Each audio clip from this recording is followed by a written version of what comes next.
Hey, this is Steve from SewingGold.com. We occasionally get this issue when we set up a Juki serger that has these wood platforms here. So this is uneven here. If you can see, it's sticking up. Jose, just push on the table. And you can see when he pushes, push again on that. So when he pushes down on it, it evens it out. Okay? So basically, this is a problem with the legs. Okay? So what he's going to do is he's going to loosen this side, the legs over here. He already loosened the back. Okay, so then he's going to level it out.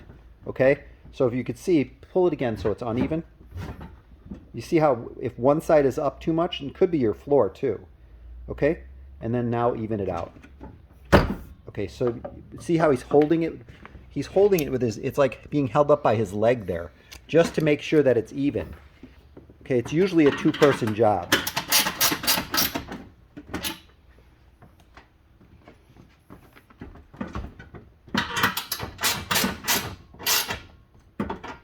All right, now you can see how it's leveled out, okay? So what he did was he pushed down on this end, whoops, he pushed this one down and pulled the back end up, okay? So it's a fairly easy fix, but it's not always the case. Sometimes you have to adjust it even more, all right? So I hope that helps.